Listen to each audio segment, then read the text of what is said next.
This is Maui Moto Vlog. So may nag-request sa atin na maglinis ng caliper.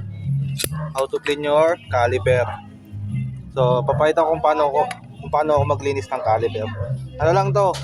DIY basic lang na paglilinis ng caliper.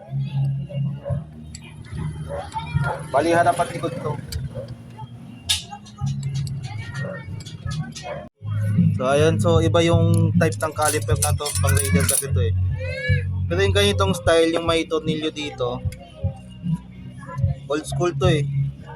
Panahon pa to ng Wave 100, 110. Pero yung mga bago ngayon na sa mga XRM talaga na sinauna, wala nang ganyan. Kaya kasi pag tumagal na naninikit na may chance siya mag-lost thread.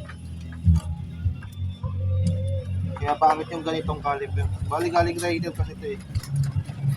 So kabit muna natin yung tornilyo.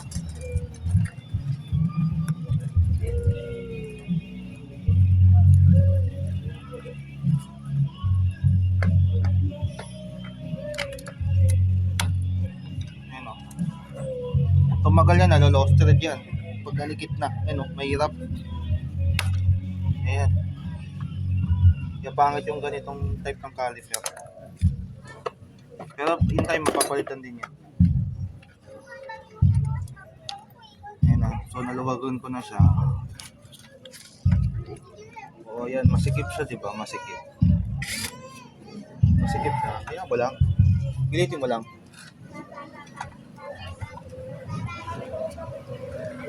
Driver.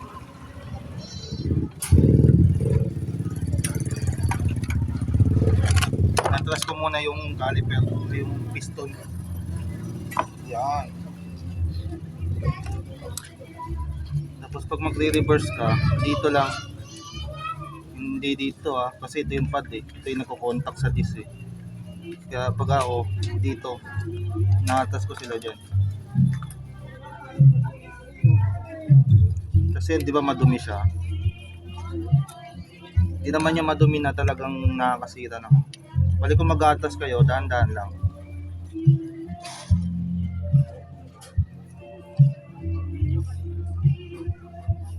Para hindi masira yung goma sa loob.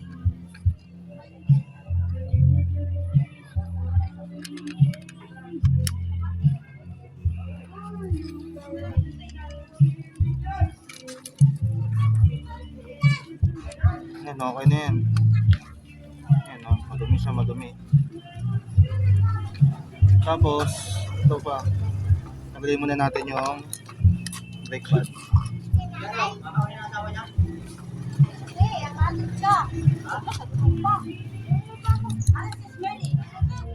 Diba ang hassle ng ganitong caliper? May binubunot-bunot ka pang ganito.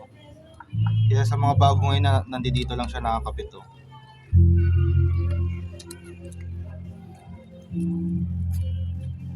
Kaya di na to pero sa Raider na mga carb ganito eh. Galing Raider carb to eh. Kaya pinalit ko yung RCB, bumili akong bago. Kasi hassle yung ganitong caliper.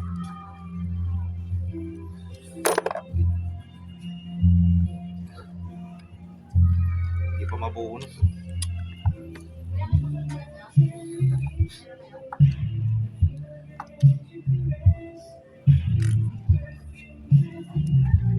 Balik na ng brake pad yan kung sakali hassle pa. Pangit yung caliper na ganito.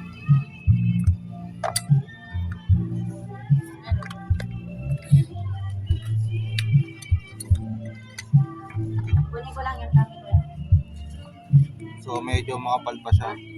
Pero pwede mo linisan yan. Tubig lang, sabon, okay na yan. Goods na to. Tapos para naman dito, for maintenance, dapat moving to. Gumagalaw to dapat. Ayan. Dapat gumagalaw siya. Hindi siya stock up. Ayan. Pero ano na rin natin to. Ayusin natin kasi medyo matigas na siya. Tulak-tulak. Ayan. Okay, kuha na tubig. Tubig na may sabon, ganyan. Ito lang, tubig sabon lang. Katapat ng mga dumi niya yun. kahit ano kasi wala naman tong grasa eh. Or mga something na malalagkit. Kasi yung dumi lang yun.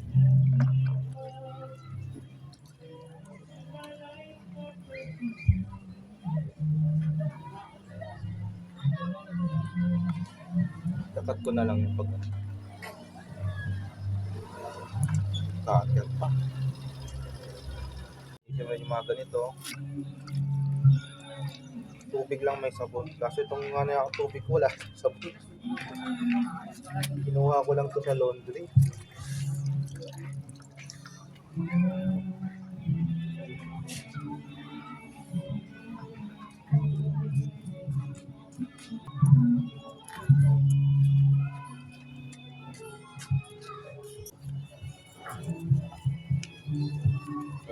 Palambutin mo rin yung dumi kasi kanina hindi siya tinatabla ng tubig. Sobrang ano, tuyot, dry na dry. Kaya nanikit yung mga labok.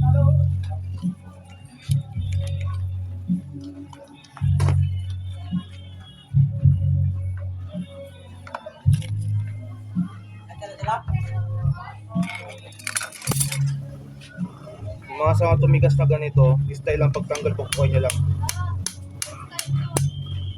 Walang kasi yan. Yung mga tumigas. Kasi may mga tumigas kasi na ganito eh. Mahirap tanggalin. Bukuhan nyo lang. Ano yan. Kita nyo. Lumang-luma na yung grasa. Lalagyan din natin ng grasa.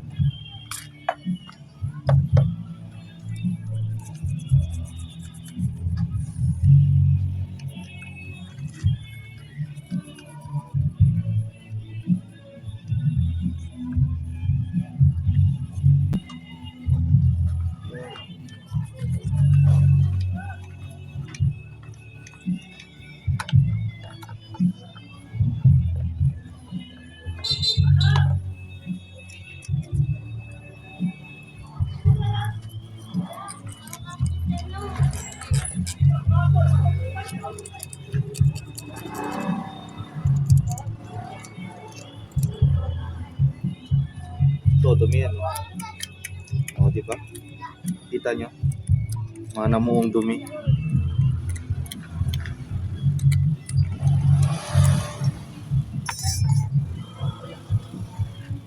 Dapat flat to eh. Kaso may mga bukol-bukol na eh. O.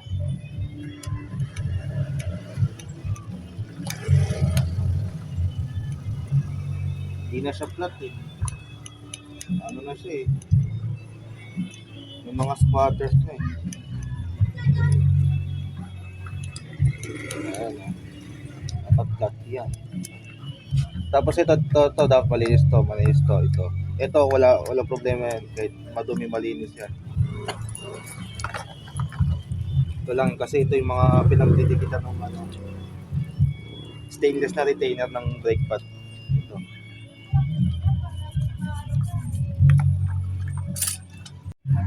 So ayan na, linisan na natin siya kahit papaano. May lilinis pa yan kaso lang goal tayo sa ano, hapon na kasi babutan tayo ng gabi. So papaliwanag ko kagad. So check nyo rin yung boots ng ano nyo, caliper. Kasi nasisira din to eh, tsaka to eh. Katulad nito malambot na, dapat palitin na yan eh. Kaso lang ano eh, may order na ako nito sa Shopee. Shopee Gaming lang tayo. Napapalitan ko dito. Bali ito muna. Yun, pinalinis ko na rin to. Lagyan nyo ng grasa.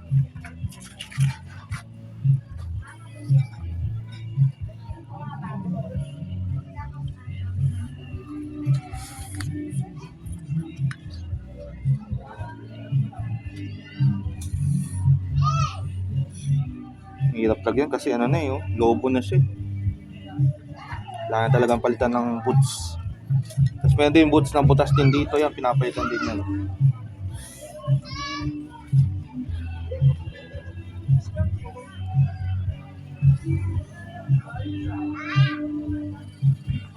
Ibaling maraming grasa kasi sa klima natin, sa sabi natin yung yung init, ulan, ganun. Ano to eh, natutuyo rin to eh. Hanggat maaari may grasa siya. Ayan o.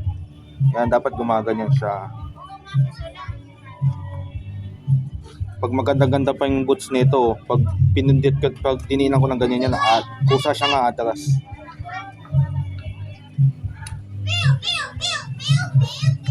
Kahit bago pa yan, linisan mo yan.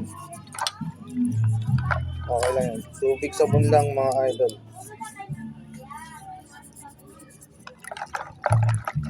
Kasi na yun, nawala pa.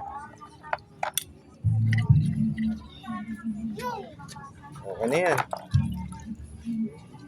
So, kapitan natin. Para makalipat na tayo sa kabila. Sa rear disc brake naman. Disc caliper pala. Rear disc caliper.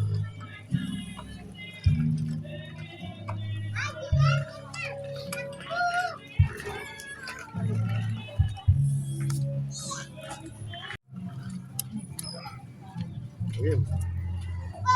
Picture na dyan. So, ito naman, itong rear caliper naman. Tagas, post natin to. Then yung brake pad, yan. Hugot lang, hugot. Linis lang. Hindi matanggal ah. Ayan, dapat ganito siya. Hindi dapat stock up siya, dapat replay siya.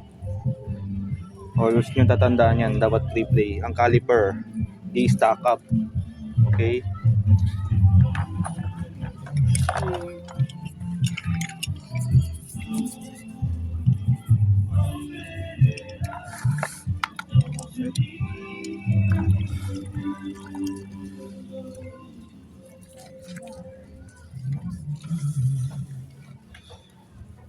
Ayan, bali to, okay naman to eh. Smooth na smooth siya oh. So ang problema kasi natin, pabaklasin pa natin tong axle niya, yung ehe. So ito na lang muna. Medyo ano rin kasi madilim na. Pero same as sa front caliper, ganun lang din. Baklasin mo to, linisan mo yung loob, dito. Ito naman kasi kayang kamayin eh. Kasi di naman tulubog eh. May kamay mo na lang. Or kung talagang madumi siya, baklasin mo na to. Tanggal to, kunin mo to, hugutin mo pag ganun. Pag tumigas, yon maganda. Saka magbaklas ng ganito pag matigas yung ganito mo. Para mapwersa mo siya matanggal, tapos lasaan mo dito ay maintenance mo. Ganun lang naman. Kasi ito sa kaso nito sa condition niya, okay eh. Oh. Smooth like butter. So, yun muna sa ating vlog at madali lang to at kakabit natin. I-shoot lang naman to. So, salamat sa panonood. Yun natin motor.